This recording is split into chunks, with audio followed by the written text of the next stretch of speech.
This program will cover mature topics such as sex and sexuality, and is meant for education and entertainment only. Welcome to Sexually Charged Radio, co-hosted by Ruth Newstifter and Thomas Sasso. We and our guests discuss your questions about sex, sexuality, and gender in a sex-positive, safe, and educational manner.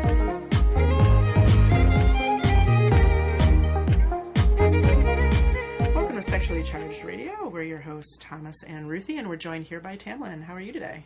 I'm very good, thanks. Would you like to introduce yourself? I sure would. So I'm a fifth-year Bachelor of Arts and Science student with minors in neuroscience and family and child studies.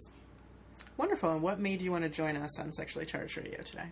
Well, I think that as an undergraduate student, I can serve as a voice, albeit a generalized voice, for the student body here. My experience working with topics involving sex and other health issues my experiences come from the Wellness Education Center, where I've been working for the past 4 semesters. Wonderful. It's great to have you here as a student and also from Student Wellness, which does so much to help make this radio show happen and fields the emails and all the background research. So thank you for that, too. Glad to be here. Thomas, did you want to introduce yourself? Sure. So I'm Thomas Sasso. I'm one of the regulars, I guess. And I'm a PhD candidate at the University of Guelph in Industrial and Organizational Psychology. It's just a really fancy mouthful to say that I study psychology of the workplace and try to help people like their jobs or find a job that's right for them.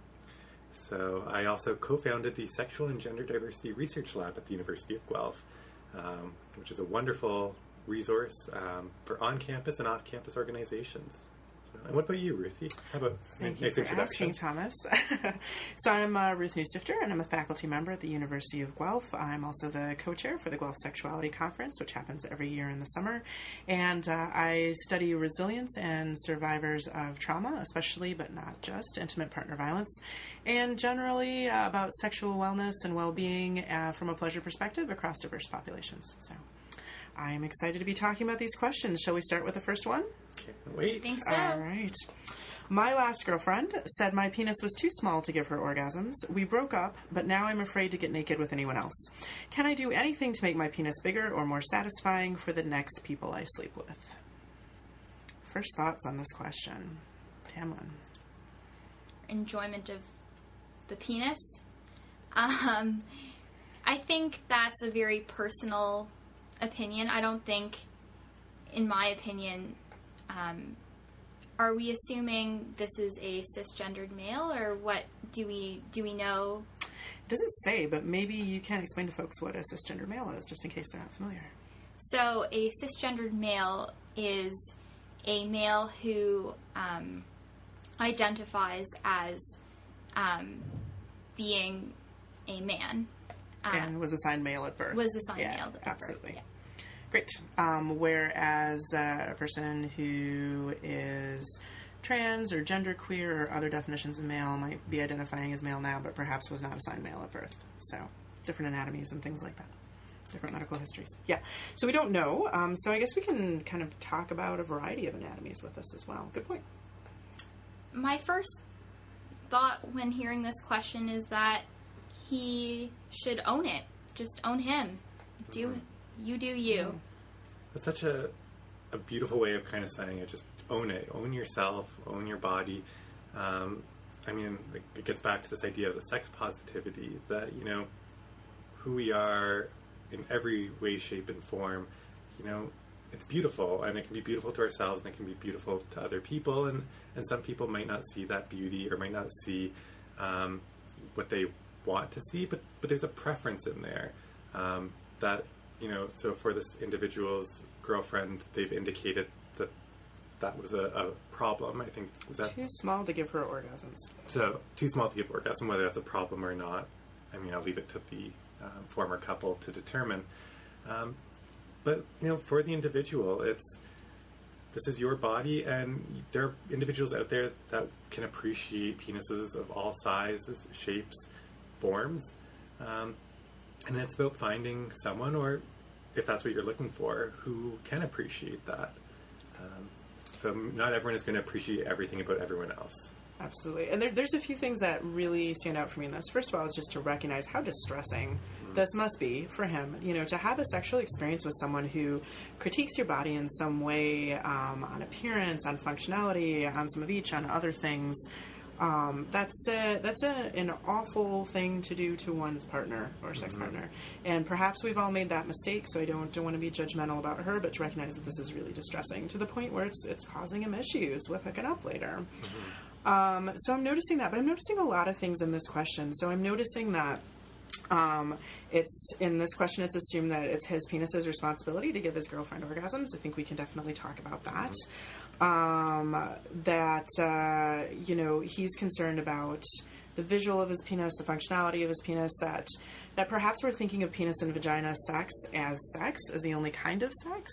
And, you know, of course, we can talk about penises and all kinds of sex here.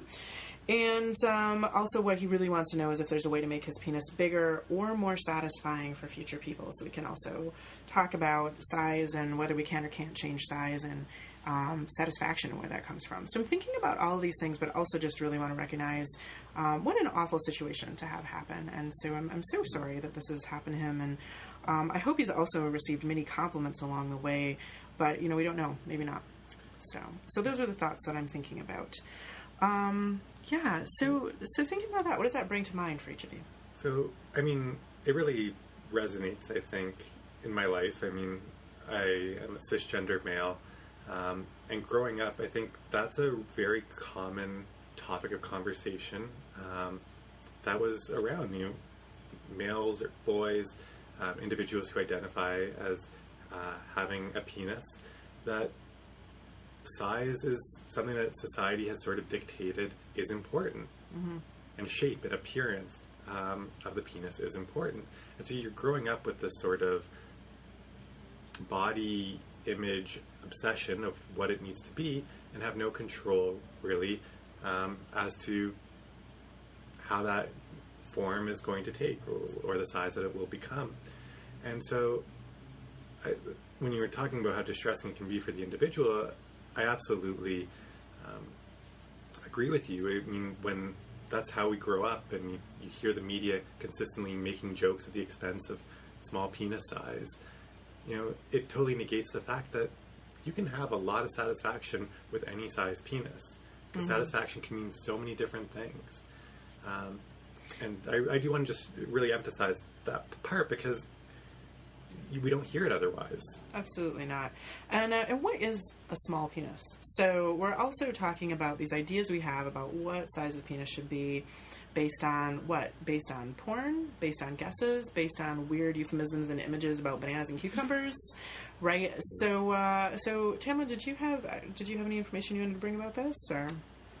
I believe that we do, right on that printout. There we go. Sure do. Yes, I know all the facts. So where's this information coming from that you're bringing us here? This is from Ansel, I believe. Okay. They make condoms. They sell condoms. Oh, was it Trojan? Lifestyles.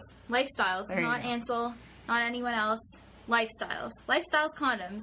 Not an advertisement. So they did a study, and the average flaccid penis is around 3 to 4 inches long. The average erect penis is around 5.5 to 6.2 inches long.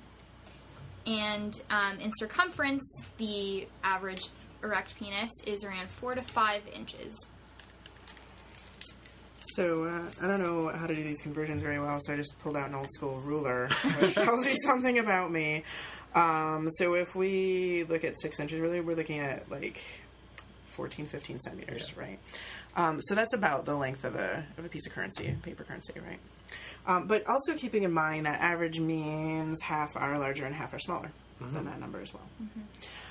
So oftentimes when I'm talking with folks about penis size, they're thinking that an average is somewhere around 8 inches. So they're thinking something closer to like 20 centimeters or something like that. Well, because that's what you see in porn more often, is you see individuals who have a penis that is on the higher end of the average or above average. But as Ruthie said, not much in acting is reflective of real life when it comes to the bodies that you see, whether it's porn acting or whether it's, mainstream Hollywood acting.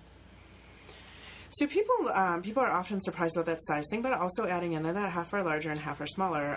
But also, if we're talking about penis and vagina sex, vaginas are in a wide range of sizes as well, and a wide range of stretchabilities and a wide range of sensitivities and all sorts of things. And there's also lots of other places to put a penis besides the vagina, or to not put a penis at all. So there's a lot from that. I so keep going back to, my penis was too small to give her orgasms. Yeah. And I felt really bad for him, but I'm also feeling kind of bad for her too, because I'm wondering, how tied in she is into lots of different ways that people can have orgasms. Has penis and vagina sex been successful in giving her orgasms before?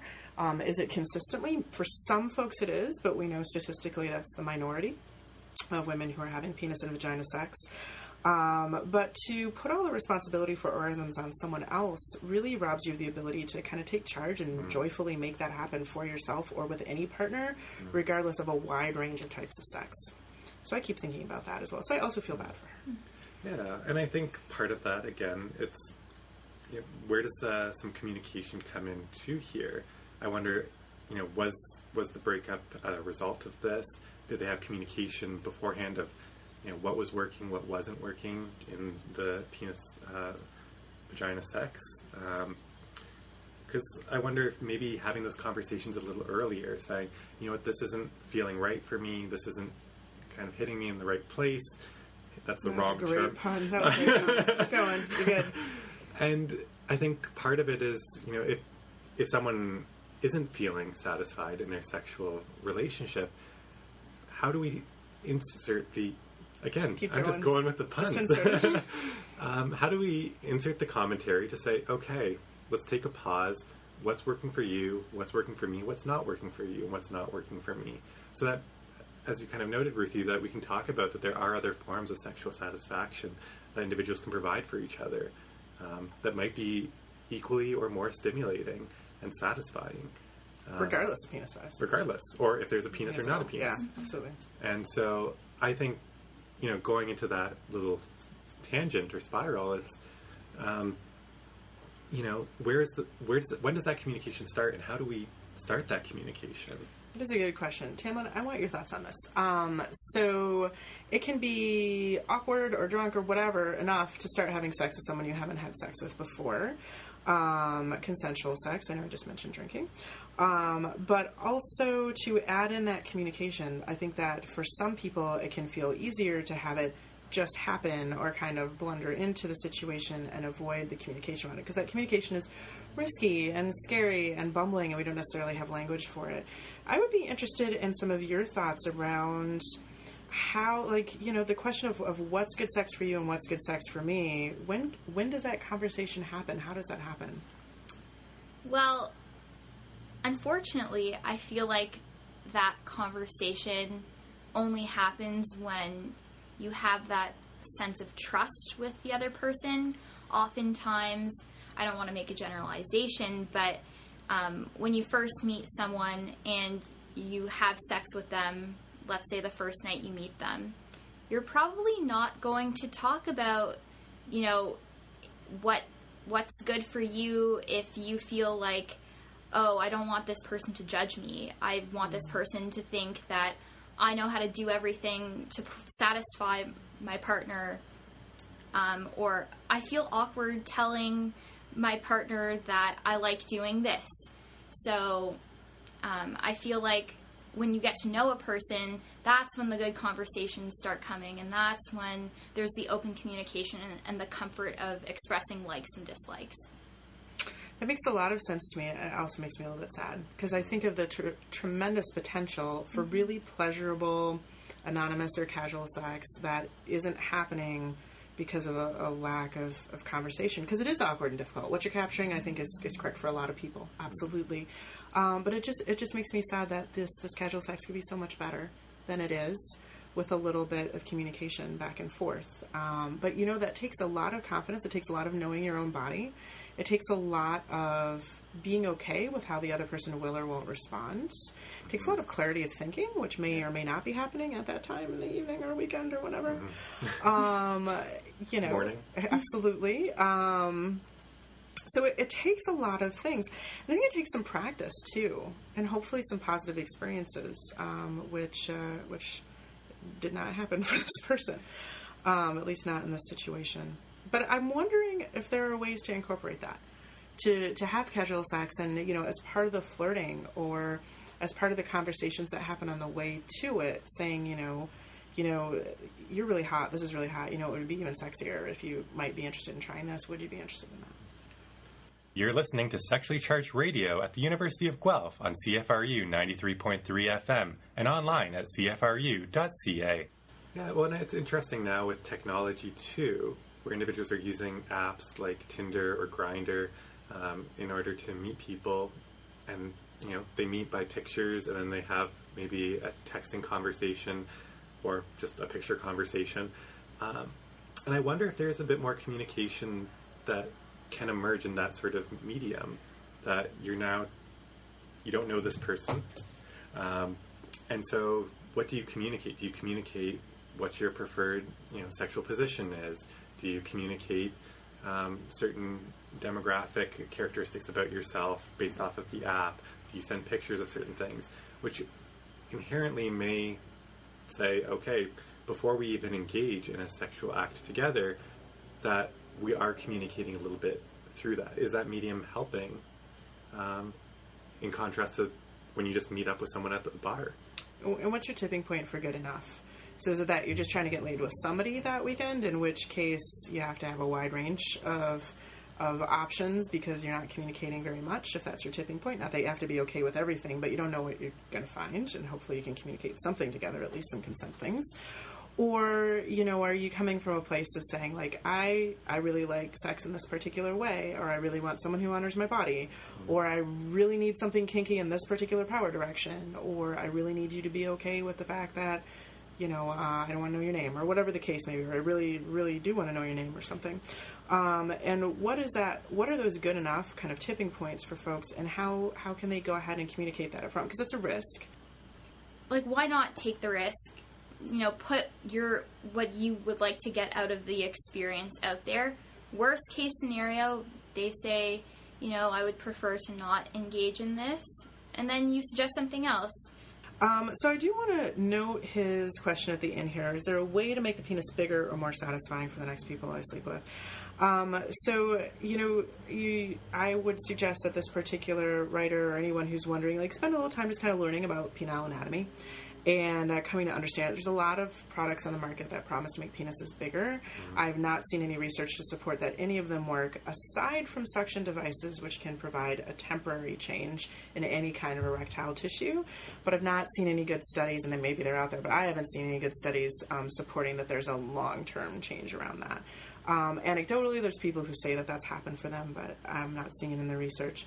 So learning more about ways that you're turned on, that your partner can be turned on, all different kinds of sex, recognizing that different places in different bodies, like different places in other different bodies of all sorts of sizes, is important. But also asking, what would please you? So, for instance, she could have tons of orgasms before or without having any kind of penetrative intercourse. What's cool with that? Maybe a tipping point for him is to not have that kind of pressure on his shoulders that his penis is a magic wand of orgasm giving. And maybe for some partners it will be, and for some partners it won't. But that could also be a consideration as well. I think there's lots of ways to go about this, but desperately trying to change one's penis size is unlikely to be an effective or safe move, and nor to give the kind of satisfaction to himself or his partners. We didn't talk about any specific stuff around genderqueer with us. Do we want to explore that at all in this question? Because in the beginning you asked about cisgender.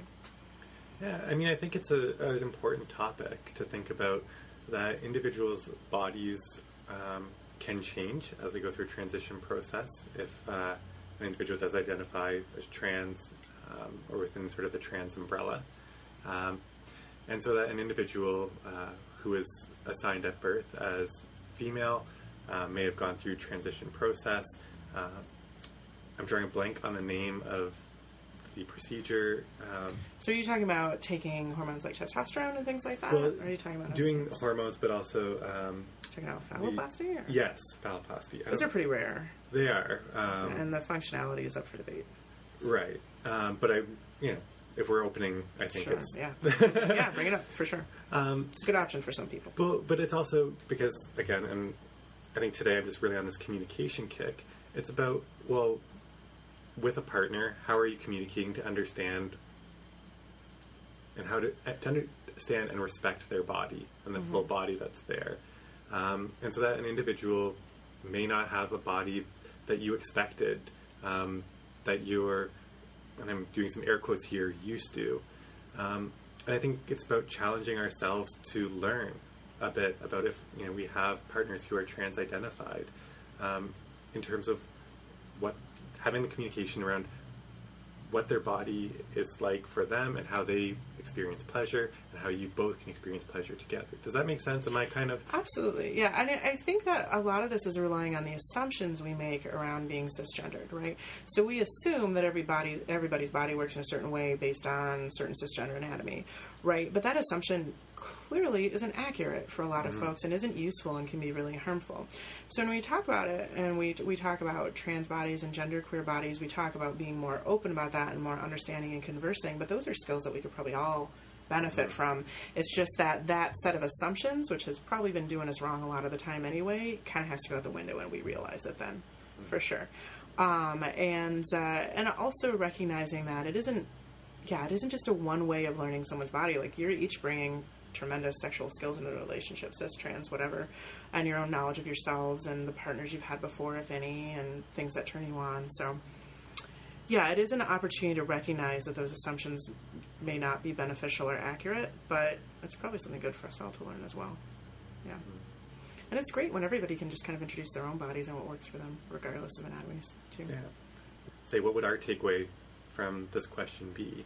Like I said earlier, own your body, love yourself, trust in your abilities. I'm sure that your next partner, or I hope that your next partner will enjoy what sexual skills you can bring to the table.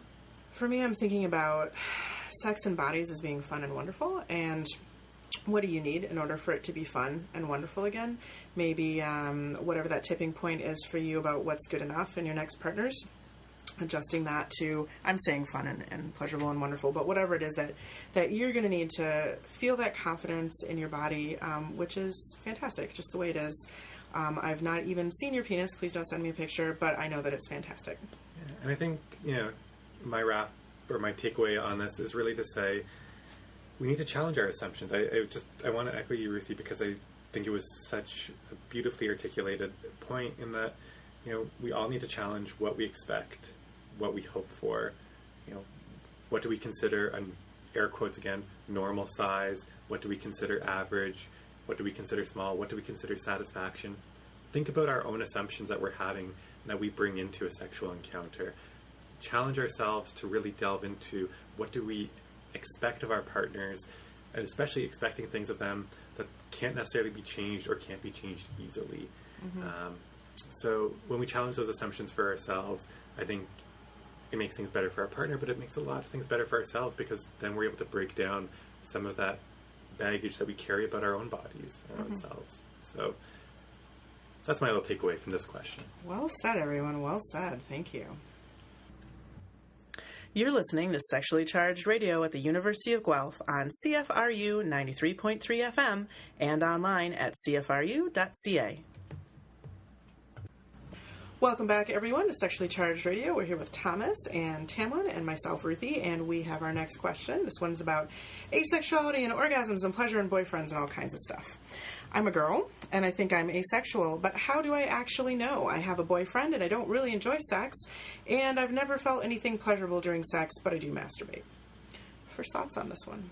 Great question, because we don't often talk about asexuality. No, we sure don't.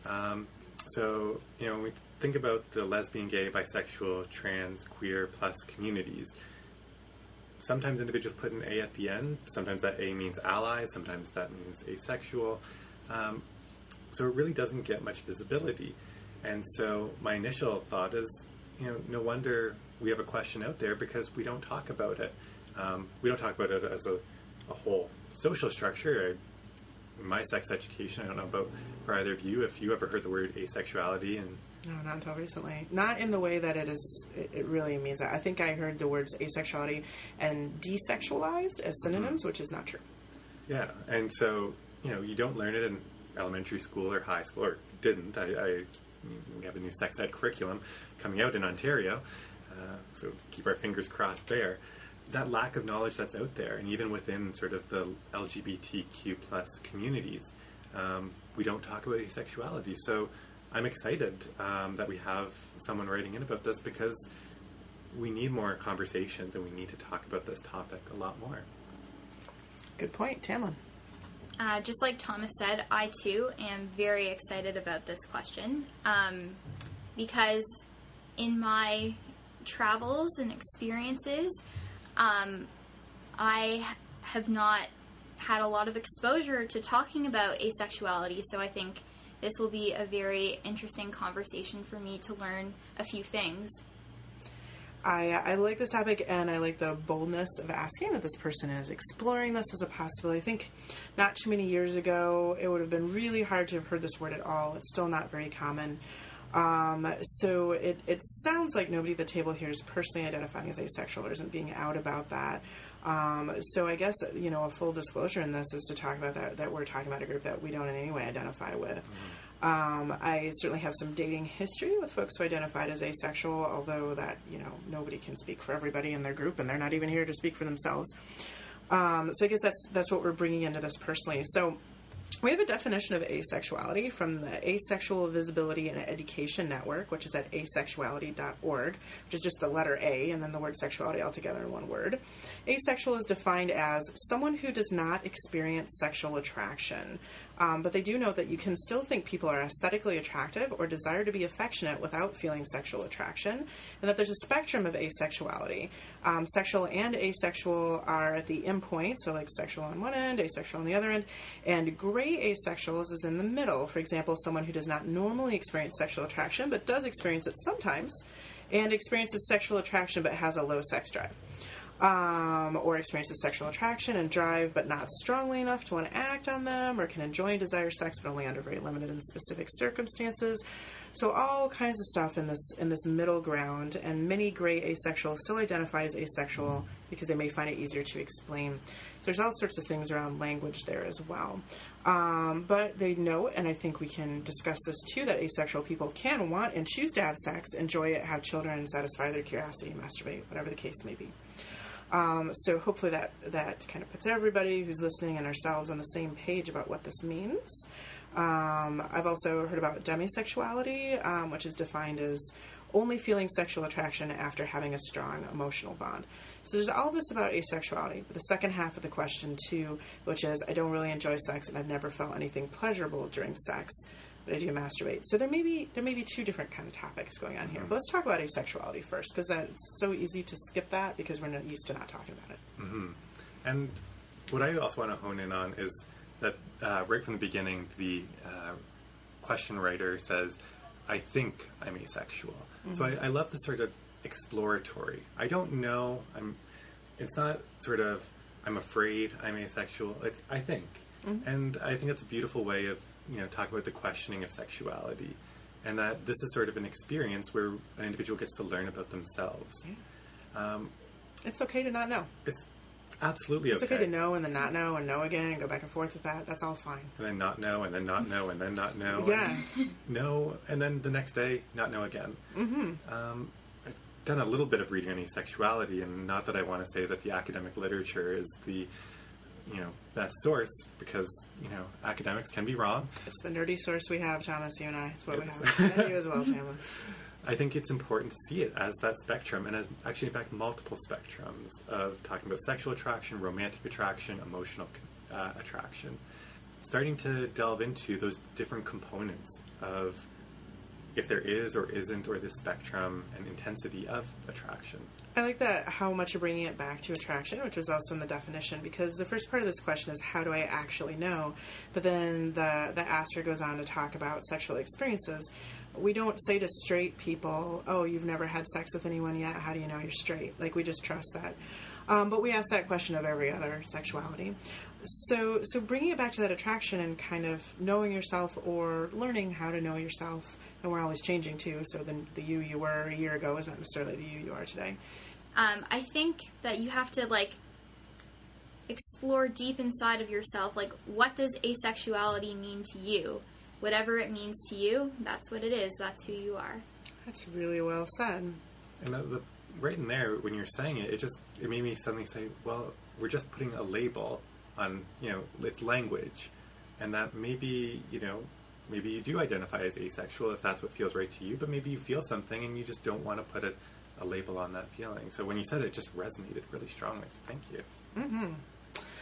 I also want to note that you can define it by your experience, or you can decide that you know about yourself by your experiences with others. That's totally valid. Or by just knowing without experiences with others. I'm naturally hesitant at any point when someone has, we don't know how many sexual partners this person's had, or what kind of sex they're having, or whether it's ever been pleasurable. I sort of read into this question, I had a boyfriend, I don't really enjoy sex, and I've never felt anything pleasurable during sex. I just made this assumption that perhaps this is their first sexual partner, but I could totally be off base with that. There's a difference between attraction and whether you and a particular partner are having pleasurable sex with each other. It could be that this person, will define themselves as asexual, and will also find a partner that they have sexual pleasure with if they want to do that. Or that they're not asexual and this partner is not working well with them, or they haven't learned their own bodies, whatever the case may be. It's possible, of course, to, still consider yourself asexual or not, but a person may also just not enjoy sex, and that's okay too. Maybe you enjoy other activities and you find those exciting with other people or not. That's a good point. Sex and attraction, two different things. Mm-hmm. It says, but I do masturbate, and I hope that the end of that sentence is, I do masturbate and I enjoy it, because I hope it's not something that you're doing that's bringing you no enjoyment, or it's doing something for you anyway. If you're continuing to do it, if it's not, you might not need to continue doing it. I think there's also a stereotype out there that if you've had children, if you enjoy masturbation, if you like to snuggle, whatever those things are, then you can't be asexual. You're not asexual enough to be asexual. I want to dispute that too. Yeah. Asexuality exists. There, period. Totally. Stop. Full sentence. I'm not trying to say otherwise. But part of that is the exploring nature of things, that maybe it is that there's attraction somewhere else, or maybe there's satisfaction in other forms of activities, as Tamlin said. Maybe just masturbation is great. Stick with that. Yeah. I loved in the definition from asexuality.org and the description, just talking about how individuals can have crushes, can have families. There are lots of other ways that individuals, experience a life and relationships that don't have to do with sex. Yeah. This isn't an impediment or a limiting factor. I mean, we all have things we do and don't like, right, in all areas of life. And so this is a newer topic for the public discussion, but we're not talking about a person who isn't a whole person. We're talking about somebody who's just getting to know themselves better. Mm-hmm. Yeah. And if that ends up resulting in this individual determining that asexuality is an identity that fits well with them, then I'm so proud of you for getting to a point where you accept that. And because I think we need to be proud of all identities that we all choose to come to after a lot of consideration and thinking. It's a hard process. Mm-hmm. Coming out in anything other than a cisgender heterosexual identity can be really difficult. It's really great when individuals have the time and opportunity to think about things like this, about themselves. Tamla, last thoughts? I say keep exploring, keep learning about yourself, find out some more of what you like and dislike, or nothing at all. Thomas, last thoughts? I feel like things have been said. I don't feel like academics ever answer that way. That was beautiful. The one thing we didn't talk about that I'm now thinking as my last thought is I don't really enjoy the sex, she doesn't enjoy the sex that she's having with her boyfriend. And there's lots of different reasons to have sex. It can be for intimacy, it can be for exploration, it can be to kill time, it can be to sleep better at night. There's lots of different reasons to have sex, to masturbate, whatever. But I guess my last thought is one we didn't really explore, which is that I hope you're not feeling pressure to have sex that you don't want to have. That isn't neutral or better, or hopefully better than neutral. I hope that's not happening. And if it is, I hope that another path happens for you. All right. So on that note, we'll take a quick break and come back with our next question. You're listening to Sexually Charged Radio at the University of Guelph on CFRU 93.3 FM and online at cfru.ca. Got a question for Sexually Charged Radio? Send it to asksc@uoguelph.ca. But please do note that not all questions are guaranteed a response or acknowledgement on the show. We'll let you know if your question's been selected for discussion. Your name will be omitted from the show, but your question will be read out loud if selected. This account is monitored by a peer wellness educator from the Wellness Education Center at the University of Guelph, not by the host of this program. We can't replace personalized professional advice of a medical or counseling nature. While we do talk about real people's questions and real-life situations, these conversations aren't intended as advice for them or for anyone else. Welcome back to Sexually Charged Radio. We're here with Thomas and Tamlin. I'm Ruthie, and we're going through questions that you've submitted, but also some questions that come up in the Sexually Charged Happy Hour, which happens the second Thursday of every month here in Guelph. And it's just something where people get together and talk about sex and sexuality and gender in a sex-positive environment over delicious food. So that's more information about that is available online. So one of the questions that we like to discuss in that group is, how good are you at knowing when people are flirting with you? Tell us a story about it. So let's just go with the first half. How good are you at knowing when people are flirting with you? And then I'm going to switch it to, just to warn you ahead of time, I want to know how good other people are at picking up at when you're flirting with them. So we're going to get a little personal here. You can also share stories about unnamed friends, unidentified friends if you like. How good are you at knowing when people are flirting with you, Tamlin? I think I have a pretty good idea. Yeah? People often tell me that, of people who have flirted with me, my track record for knowing whether or not they are flirting with me is often determined by the statement, "You look a lot like Kirsten Dunst as Mary Jane Watson in Spider-Man." Okay, now I'm looking at you. All right, yeah, all right, we got this. This is a line that my suitors have, most of them have, I would say probably 80% of them have said that line to me. And that you use the word suitors. I feel younger when you say that. So that to me is like, oh, okay, I know what kind of conversation is happening here. I get where this is going. I see. But in general, I think it's things like physicalities, how open does a person appear, is this person comfortable with, like, making some physical contact after expressing consent, woo, consent, yay, making, like, jokes or teasing. Wonderful. I'm so glad that you're good at knowing when people are flirting with you, because when I ask this question, usually the universal answer is not very good at all. Or nobody flirts with me, which probably just means that you're not good at noticing. So good for you. Thomas, how good are you at knowing? The thing is, I was going to just throw it back to you, Ruthie. Oh, throw it to me. That's fine. Because you know what? I'd like to, I'm really intrigued to hear. Are you flirting with me right now, Thomas? Darn, it might have been good to know when I am flirting or not. Oh. Probably not. That's okay, too. So, how good am I at knowing when people are flirting with me? So, Thomas already knows this. Tamlin may or may not know. I guess the rest of the world may or may not know, depending on how much they've Googled me. But I've been in a consensually non-monogamous relationship, so flirting with a wide variety of people and adding relationships from time to time is still a part of my life and probably will be for all the foreseeable future, if not longer. Yay. So knowing when people are flirting with me is quite relevant to me on multiple levels still. And I used to be quite poor at it, but I found that my level of knowing when people were flirting with me, just speaking for myself here, was often proportionate to like my self-esteem and how good I was feeling about myself that day. So when I'm feeling like somebody that other people would flirt with, I'm more likely to interpret people as flirting with me. Perhaps I actually have plenty of stories, which I probably shouldn't share, of thinking people are flirting with me when they're not. So perhaps my problem swings in the opposite direction. Of course, you don't know what you don't know, so if I don't notice someone flirting, I don't know I didn't notice them. Somebody brings it up to me.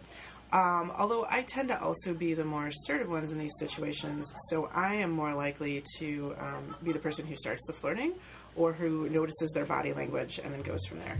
So I'm more likely to be the assertive one, but I also like that role, and I'm also probably looking for people who are sending me that body language, so their style of flirting is just less direct, and I'm willing to be that direct person. So, Thomas. I was trying to evade this question, but I'll power through. I believe in you. Yeah, no, I'm so terrible at knowing when somebody's flirting or not flirting. You know, someone can, like, do everything in like the textbook on flirting and it will go right over my head and I'll just be like, oh, they're such a nice person. Someone held the door open for me, they are just so nice, which I mean maybe it is, maybe they are just being really nice, but I lack any sort of perception ability. You know, I've had to have other people say, you know, my friend was flirting with you, why didn't you date him, like why didn't you go talk to him? I'm like, oh, that's what that was. Oh, so I'm very clueless in this area, but I'm working on it. I'm trying more and more to be like, okay, everyone is flirting with me, and therefore it makes decisions that much easier. Just be like, oh, well, if everyone's flirting, then, you know, Here's your pick. Yeah, then I get to choose who I flirt back to. And maybe it won't work. Maybe I've totally, like, misread the situation, but, you know, at least I've tried. Maybe it won't work and I've misread the situation. Really speaks to the risk in this, though. Yes. So, Tamlin, you feel confident about knowing when people are flirting with you, at least with that particular approach. Has there been a time, or is there a time when you worry about that risk of assuming that someone is flirting with you? Because that does make us vulnerable. What if the other person's like, oh, no, oh dear, this is awkward, and they're like, oh my god. Well, what I've always told myself is that I'm the bee's knees. So, and you have suitors. I have suitors. So you just know I was born in 1930. Not that there's anything wrong with being born in 1930. 1930 is not our main listening demographic. Anyways, right. So I like to think that I'm an awesome individual, and that anyone would be so lucky to get to know me better. Maybe date me, and if they're not interested, okay, well, that's all right. I'll find someone else who is. So I just kind of take an approach to just remind myself that I'm great, and it doesn't matter what the haters have to say. I like that this confident approach also acknowledges that it's not always going to be a match, and that doesn't really say anything about the other person. Right. No. So you can be great. That doesn't make anybody else less great. I think people worry perhaps that if they feel confident in themselves, it is inappropriate in some way or overly prideful or something like that. But it doesn't have to be at the detraction of anyone else's quality or the assumption that it has to work or always work.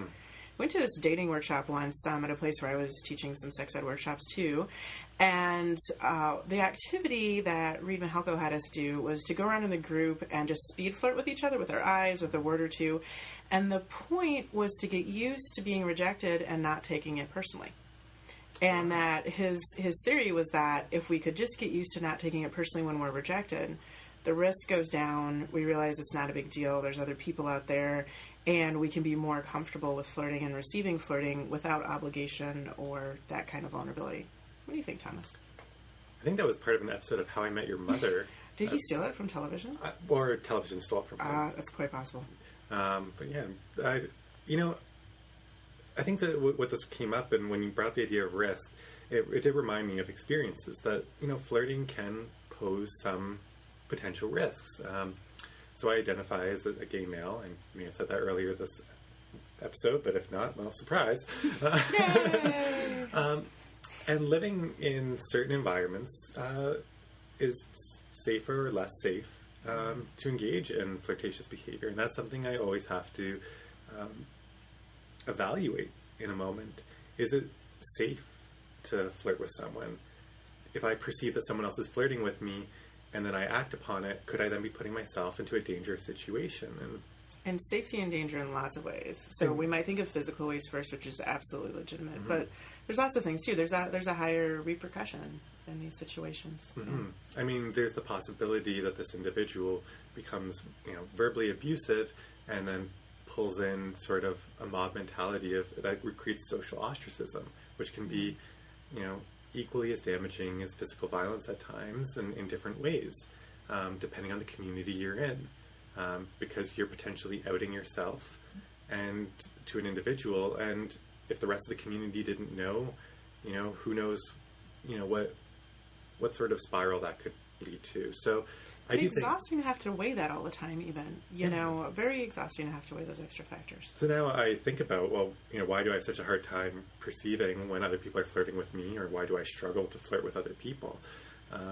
Maybe it roots down to that weight of thinking about some of the risk. And what that tells me, though, is that I need to start thinking about what spaces I'm doing this in. Mm-hmm. And knowing that, in certain spaces, it may be a little more acceptable or a little safer. Not saying any space is completely safe, but safer in order to do those things. And test the waters. Maybe go to one of these sessions where I just keep getting rejected, so I don't take it personally too. That's the other alternative. Well, but you bring up a really good point, because I wasn't recognizing the privilege in the situation too, in that the place where this was located, pansexuality is the norm. And it's kind of like a retreat sort of situation. So in a lot of ways, it's not reflective of real life, and everybody got excited about going to this workshop. But you're right, it doesn't bring up the points that you were bringing up with us. Yeah, and just because some of our viewers, pansexuality, they might not be familiar with the term, would you be able to... I would be happy to. So bisexuality assumes that there's two different genders or two different sexes, depending on how you define bisexuality. There's male and female. And pansexuality recognizes diverse genders. So basically, if you're attracted to the person based on whatever other criteria you have, you're pretty much happy with whatever you find in their pants. Which is how I personally define it. So, now there is debate about whether bisexuality really means just two genders anymore, and some people feel like it's gone to semantics, and that bisexuality is more open than that. So there's lots of debate on it back and forth, but that's, as a person who identifies as pansexual, that's how I do the definitions. Oh, thank you. Thanks for asking, Thomas. Anytime. Tamla, what are some of your thoughts on all this? On just privileges around flirting, risks that we take, and recognizing when others are flirting, but also we can talk a little bit about whether people notice when we're flirting with them. So, I think that the point Thomas brought up was a really important one to bring up, that not everyone has privileges to be able to flirt with whomever, whenever. And I think it's just important to be mindful of, trying to create safe spaces for everyone, so nobody feels vulnerable. Mm-hmm. Well said. So in flirting with other people, especially since I like to initiate or be assertive, and I do think I'm trying to pick up on other folks' body language. I'm not just cold calling them, but sometimes I do that too.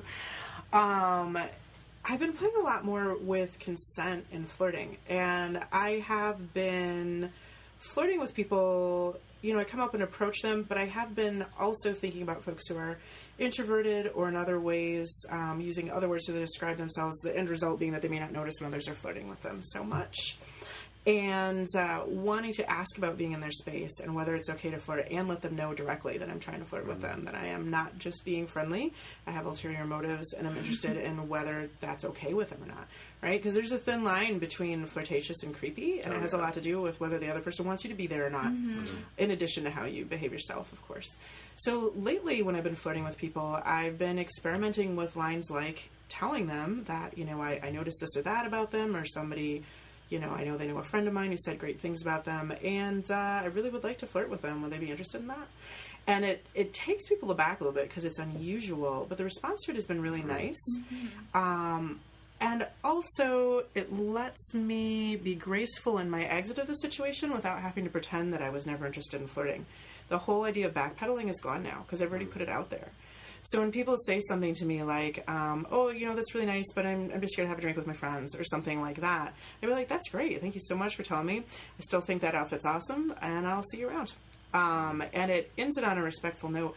A positive of that is occasionally people have sent their friends over to flirt with me because they felt comfortable and safe with me because I took the rejection well. So that's great when someone refers a friend. Yeah. That's like 50% of the work, like, done for you right there. It's wonderful, wonderful. I wonder if they have like a rewards program. You refer a friend, you get a free date out of it. Flirting program. Yeah, absolutely. But I love that idea of, you know, being forthright or being open about your intentions right from the beginning. Because I do think it gets really at the heart of consent. That individuals then have the opportunity to know what that conversation is about. It's not, oh, I'm complimenting you on your shoes, because that's the first thing I normally do in conversation. But then they have to question, well, is this person being... I'm wearing Fluevog boots today. They're very nice. Thank you.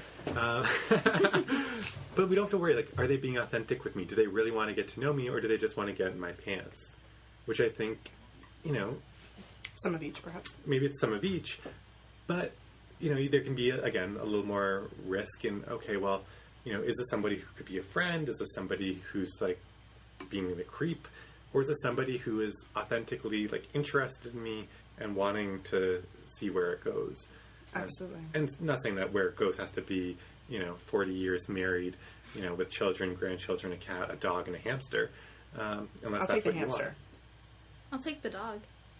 All right, sounds I've good. got the cat, all right. But I think, so having that authenticity on the table at the beginning, for me, as someone who's terrible at picking up flirting, I'd love that. If somebody just comes along and says, you know what, here are my cards, I'm going to flirt with you right now, I'd be like, all right, bring it on. Well, and there's a power dynamic in initiating the flirting, right? So I recognize that my gender is perceived as female, although I identify as genderqueer. But if I'm approaching them, if I'm being more assertive or whatever the case may be, I am taking on a certain power dynamic in that. I want to know that they want to be there and receive my flirting, and that I am not upsetting or frightening or putting them off in any way. I want to know that we're both enjoying this conversation, and I want to know at what point somebody's not enjoying it anymore. And to give me that kind of honesty and feedback. I also want to flirt with people who will be honest and give me feedback about other things if the flirting is successful. If it goes in a dating direction or a sexual direction or a casual direction like that, I want to know that I'm hooking up with somebody who is going to be honest and forthright with me. So that's a good weeding out factor for me too. If they can't answer whether it's okay with them or not, they're not going to be able to give me the kind of feedback I want for a positive, enjoyable, consensual interaction later.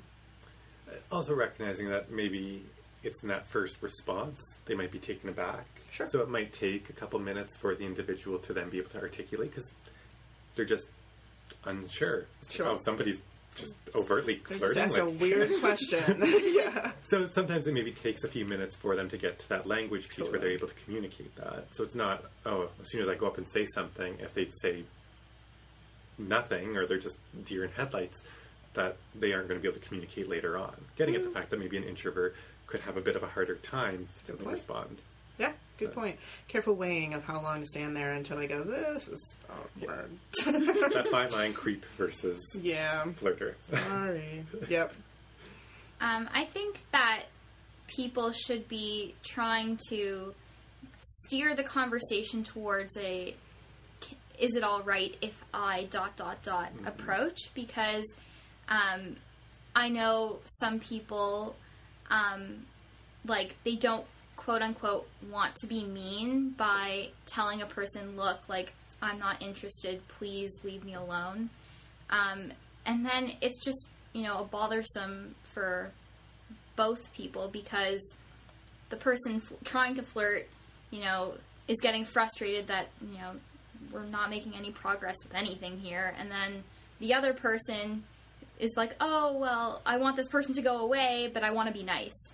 If, you know, the person just said, is it okay if I flirt? Yes, no. you can get an honest response, and I think most people would appreciate the honesty of, and the whole situation just gets a lot less muddy.